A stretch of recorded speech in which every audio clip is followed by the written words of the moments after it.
अस्सलाम वालेकुम। तीन मौजूआत पर बात करनी है जी। एक तो काजी फायज ईसा क्या चीफ जस्टिस बन पाएंगे, बहुत बड़ा सवाल जो इंसाना खड़ा हुआ है और ये काफी दिन का है, लेकिन आज जो इंसाना उसकी एक तस्वीर नजर आई है। सेकेंडली जो अहम मौजू है, जो पसे पर्दा जो इंसाना बहुत ज्यादा डिस्कस होता है, वो उसी को हम दोबारा एक दफा फिर कि शहबाज शरीफ साहब की कमजोर फैसला साजी, इससे हमें क्या क्या नताइज जो ना भुगतने पड़े हैं और मजीद पड़ सकते हैं। और तीसरा अहम तरीन कि क्या डॉक्ट्राइन जो है वो रुकी है। जो बाजवा डॉक्ट्राइन जो चली, हमने देखा कि उसने कहा कि आइन की कोई हैसियत नहीं, कानून की कोई हैसियत नहीं, किसी की बात की कोई अहमियत नहीं, सिर्फ अगर अहमियत है तो वो बाजवा डॉक्ट्राइन की है। तो क्या वो रुकी है, क्या वो थमी है, क्या उसने कुछ सब्र किया है कि जो नुकसान होना था हो गया, अब हमें रुक जाना चाहिए। तो ये तीन मौजूआत है। सबसे पहले जी हम आ जाते हैं, जो पहला हमारा मौजू है वो कि काजी फायज ईसा क्या चीफ जस्टिस बन पाएंगे। देखें, हमने मुख्तलिफ जो है ना मराहिल के अंदर ये बताया कि काजी फायज ईसा जो है वो एस्टेब्लिशमेंट के और सियासतदानों के बहुत बड़े हल्के को काबिल कबूल नहीं है। इसमें कोई शक नहीं कि जो पिछला जो दौर है वो आप कह लें कि 80-90% जो जुल्म, जबर और ज्यादती की गई है वो PMLN के साथ की गई है।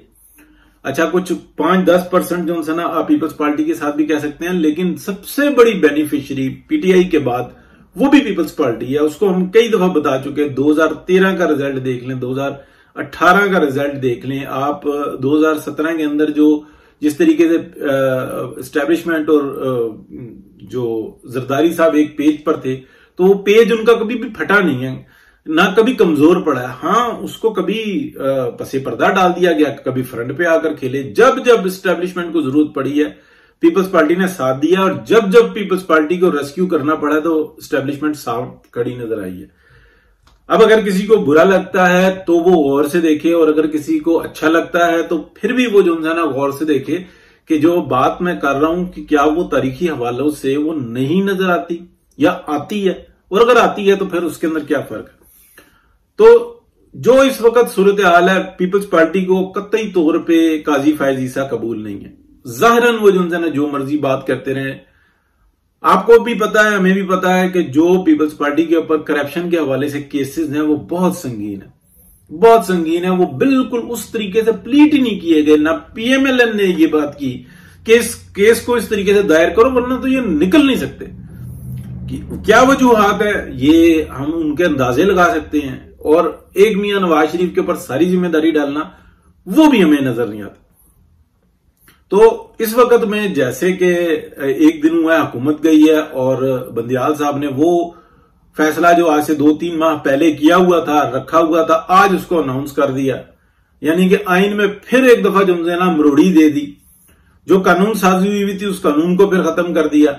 इख्तियारात का मामला जो है ना फिर, तो क्या मतलब ये है कि ये फैसला करके वो कोई अपने खौफ के बादल बता रहे हैं कि हम खौफजदा थे कि हुकूमत चली जाए, वहां से जवाब ना आए, पार्लियामेंट जो है वो कुछ टाइम के लिए सो जाए, यानी कि वो अपने नए मेहमानों का इंतजार करे, इस दौरान में उनका फैसला सुनाए। तो ऐसा नहीं है। अब ये अगले स्टेप बाय स्टेप जो आएंगे और ये बिल्कुल काजी फायज ईसा को रास्ते से हटाएंगे। ये बात मैंने आज से 1 महीना पहले भी कही थी, आप व्लॉग्स वगैरह सुन लें, उसके अंदर वाज़ेह तौर पे कही थी कि यही सूरत हाल है। अच्छा, अब अगले मौजू की तरफ आ जाते हैं, शहबाज शरीफ साहब की कमजोर फैसला साजी। आपको पता है कि कुछ टाइम पहले 2 नए जज सुप्रीम कोर्ट में मुंतखब किए गए। एक दफा हुकूमत ने रोका, फिर उसके बाद शहबाज शरीफ साहब ने अंदर खाने अपनी जो है ना पाजी मैं कर लूंगा बात, पाजी मैं जो है ना जो उनका स्टाइल है। और मियां नवाज शरीफ की जो कमजोरी है वो सबके सामने यहां है कि मियां नवाज शरीफ के सामने कोई भी शख्स चले जाए, आप चले जाए सुनने वाले, मियां नवाज शरीफ से कहेंगे मियां साहब आपको फौरी वापस आ जाना चाहिए, मियां साहब कहेंगे नहीं हालात नहीं है। नहीं मियां साहब अगर आप आएंगे ना तो हालात यकसर तब्दील हो जाएंगे। मियां साहब कहेंगे नहीं यार ऐसा नहीं होता, ये बहुत टाइम की बात है, हम देख रहे हैं कि ऐसा नहीं होता, बल्कि और मसाइल बढ़ जाते हैं। मैं सह लूंगा लेकिन कौम के लिए मसाइल जो उनसे है ना वो बढ़ जाते हैं। कौम ने अगर एक नुमाइंदा बनाया हुआ है और अगर हमारे पर जिम्मेदारियां डाली हुई हैं तो हमें अपनी जिम्मेदारियों का एहसान कर। नहीं मियां साहब आप आ जाए, सब कुछ ठीक हो जाएगा। मियां साहब कहेंगे बस ठीक है, मैं आया, और क्या करूं बताएं। मियां साहब यूं आए, यूं जहाज चले, यूं ब्रेक लगाए, यूं उतरे, यूं बिल्कुल ठीक है, मैं आ जाता हूं।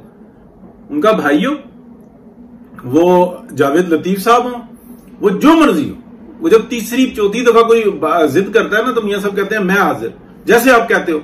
मियां साहब के पास कोई ऑप्शन नहीं होती। लेकिन ये बात आप याद रखिएगा, ऐसी जो शख्सियत होती है ना, एक तो वो जावेद लतीफ साहब ने एक दफा एहसान किया ना, मियां नवाज शरीफ 100 दफा जो है ना उस एहसान का बदला उतारेंगे, लेकिन फिर भी पीछे नहीं हटेंगे। लेकिन ऐसा शख्स जिसकी ये कमजोरी होती है, मियां नवाज शरीफ की मैं कमजोरी बता रहा हूं, जब उनका सगा भाई उनके साथ यही हरकत करता है ना तो फिर वो अमलन भी जो है ना वो मजबूर हो जाते हैं। ये मियां नवाज शरीफ की कमजोरी है, ये मियां नवाज शरीफ की कमजोरी है। अब शहबाज शरीफ के कमजोर फैसलों ने 2 जज टपका दिए बीच में, सारी सियासत उलट दी। करवाने वाले जरदारी साहब थे, सबको पता। मैं बहुत दफा उसी वक्त का रिपोर्ट कर चुका हूं कि ये भाई की सुन के आते हैं और फिर जरदारी साहब से पूछ के आगे अमल करते हैं।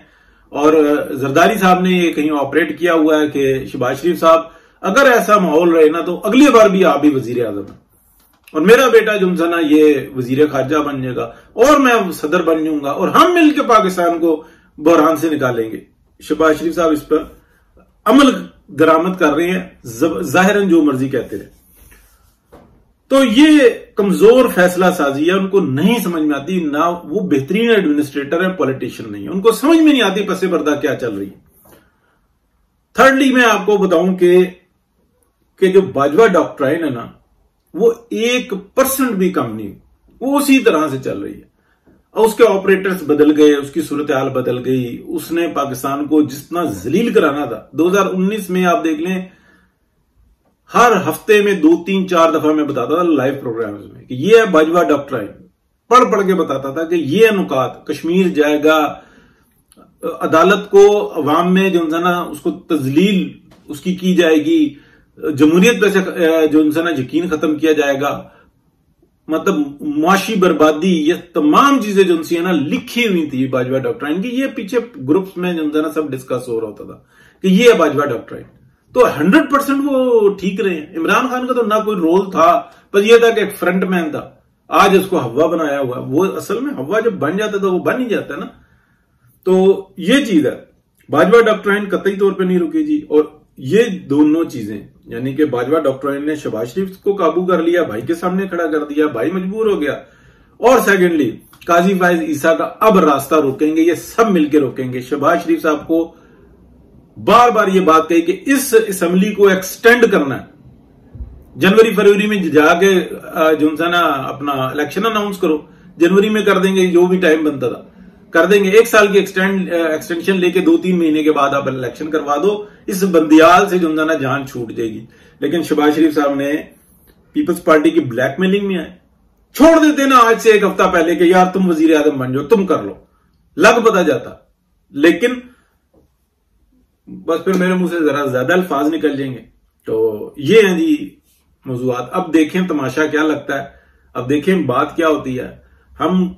मैं कल भी मियां नवाज शरीफ के साथ खड़ा होता, मैं आज भी नहीं नवाज शरीफ के साथ खड़ा हूं। इंशाअल्लाह अगर वो इसी तरह से साबित कदम रहे तो मैं नवाज शरीफ के साथ खड़ा रहूंगा। एक बात पर यकीन करके, मियां नवाज शरीफ इंसान है और इंसान गलतियां करता है। बदनीयती नजर आ जाए ना, बदअमली नजर आ जाए तो फिर नहीं माफ करना चाहिए। लेकिन मैं एक मिसाल देके और बात को खत्म करता हूं। इतने सहाफी इतनी ऊपर नीचे की बातें करते हैं, यूं कर लेते यूं कर लेते। और यार तुमसे अपना घर नहीं संभाला जाता, तुमसे अपना इदारा नहीं संभाला जाता। तुम्हारी क्या जिम्मेदारी यह है कि सारा जनाब 15-20 साल हो गए हैं शोर मचाया हुआ है। कितने आपने टीचर्स के इंटरव्यू दिखाते हैं आप एक हफ्ते में, एक चैनल की मैं बात करता हूं। कितने कामयाब बिजनेसमैन को जो है ना आप फ्रंट पे लेके आते हैं, कितने स्कॉलर्स को लेके आते हैं आप बताएं, जो पाकिस्तान की अवाम को एनर्जी दे। उन लोगों को, सैकड़ों लोगों को, सैकड़ों का मतलब 365 दिन का 1 साल होता है। सैकड़ों लोगों को मैं जानता हूं कि जो फट्टा लगाते थे, रेडी चलाते थे और आज प्लाजो के मालिक है। उनको बतौर एनर्जी दिखाना चाहिए कि ये हैं वो लोग जो जीरो से शुरू हुए और हीरो बने हुए हैं। मैं सिर्फ एक मिसाल दूं, पिंडी और इस्लामाबाद की सिर्फ ये जो एसोसिएशन होती है ना, जिनको हम क्या कहते हैं, कमेटियां जो बनी हुई होती हैं इलाकों की, जो यूनियनें बनी हुई होती हैं, जैसे मोती बाजार की है, बावड़ा बाजार की है, राजा बाजार की है, सराफा बाजार की है, जितने आप ट्रंक बाजार की है, ठीक है, मेरा इलाका, जितने सदर, जनरल सेक्रेटरी और ये बने हुए ना, इनमें मोर देन 90% लोग इस वक्त में करोड़पति हैं या अरबपति हैं। और इन लोगों के मोर देन 80% लोग ये वो हैं जो थड़े लगाते थे या रेडियां चलाते थे और फख्र से बताते हैं, मैं इस थड़े पे बैठता था, देखो मैंने यहां से मेहनत की, मैं यहां तक आया हूं और हक हलाल की कमाई है। कितने मीडिया चैनल्स हैं जिनसे ना वो ये बातें बताते हैं, सिर्फ आग लगाते हैं पाकिस्तान के अंदर, अपनी जिम्मेदारी पूरी नहीं करते, दूसरों को जनाब गालियां दे रहे होते हैं कि नवाज शरीफ यूं करता, फलाना यूं करता। शर्म तुम्हें नहीं आती? तुमने कौन सी अपनी जिम्मेदारी पूरी की है कि दूसरों के ऊपर उंगलियां उठा रहे हो? बताएं पिछले 15-20 साल के अंदर कितने अच्छे लोगों के, कामयाब लोगों के, ऐसे लोगों को मैं जानता हूं चाय सर्व करते थे, अरबपति हैं, अरबपति। मैं से मुराद यह नहीं कि मैं कोई खास बताऊंगा, मैंने आपको रास्ता बताया। पिंडी, रावलपिंडी चैंबर ऑफ कॉमर्स में जाके देखें जो ओहदों के ऊपर बैठे हुए हैं और पूछें कि वो लोग हाथ खड़ा करें जो हैंड टू माउथ थे, कितने लोग नजर आएंगे। लेकिन क्योंकि पाकिस्तान के अंदर आग लगाना, इसको ये मकसूद है, आपकी खबर जहां से बिकती है वो सुनाते हैं और दूसरों के ऊपर इल्जाम लगाते हैं। ऐसे ही सियासतदान जो है ना, वो भी अपने भाई, भतीजों, बच्चों के आगे जो है ना मजबूर होता है। आप बजाय उनको डिफेंड करें। और ऐसी लानत कौम में कुछ तो गंदी अंडे आ गए हैं कि जो 1 मिनट में कहते इस्तीफा दे दो, फलाना कर दो, यूं कर दो, और उसको हया नहीं आ रही होगी कि किस रास्ते से जो ना वो यहां तक पहुंची है और पहुंचा है। अल्फाज थोड़े ज्यादा हो गए तो इजाजत चाहते हैं जी, अल्लाह खैर करेगा। 3 मौजूआत हो गए थे, चौथा एवी विच पै गया, ठोक गया, आ गया जी। अल्लाह हाफिज जी, अल्लाह हाफिज।